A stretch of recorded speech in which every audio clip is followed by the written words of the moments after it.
But you see these people who are, like they're breathing up at the top of their chest. They're panicky. They're like they say, "Oh, I've got anxiety." Like they try to justify it. And when I've interviewed Josh Settlage, the jiu-jitsu guy, he's a big component of nasal breathing. So he puts tape over his mouth when he trains jiu-jitsu. I've used it for like box breathing to calm myself before job interviews. How do we use things like box breathing and exercise and these sorts of things in association with eating better, eating healthier, getting outside, these sorts of things? Yeah, I mean, I think the exercises are because you the glimpse of what it feels like when you should breathe, or how you should breathe, quote unquote, normally. Yeah. And again, the whole goal of these exercises is to take the exercises into real life. Now you don't need the stabilizers of these exercises, and you can actually walk the talk now. You can breathe from your nose throughout the whole day. You don't need to do that. But again, there's a mechanism where we have potentially a sensitivity between carbon dioxide within our body, and the oxygen saturation is fairly low, and this causes basically the autonomic nervous system, or the brainstem, to basically unlock and open the mouth when we breathe.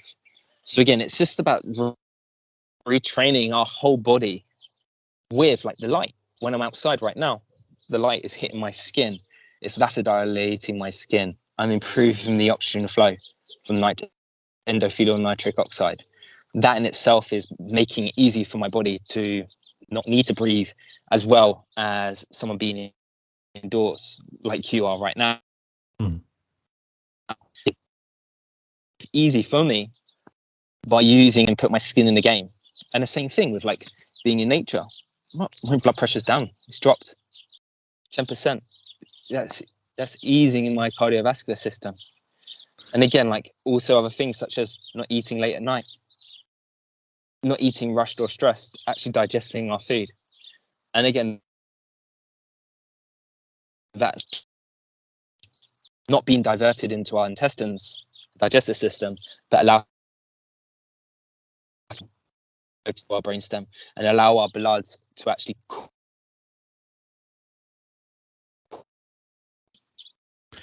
So how do we make these changes? Is it like ripping a band-aid off and just doing it all at once? Or should we do this gradual, slowly, like if you're kind of antidepressants or something like that, you slowly phase it down?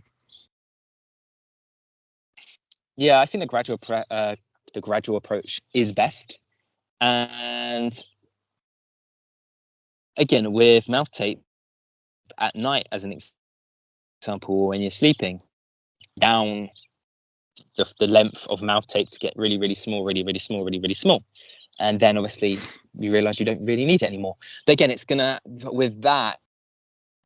be the overall picture of health, how that influences. It's just about just drilling in. And again, it's about how much energy are you making, how much ATP, how much water, how much carbon dioxide are you making in metabolism.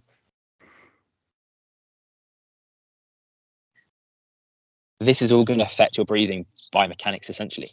But again, I would probably put it like it'd be important to do it, set your intentions in the morning, and maybe if you do need to do it again in the evening. And again, this is setting your intentions with the awareness about your breath and about you're going to be breathing. I don't even know what the number is, like 70,000 times in one day. Maybe it's not that high.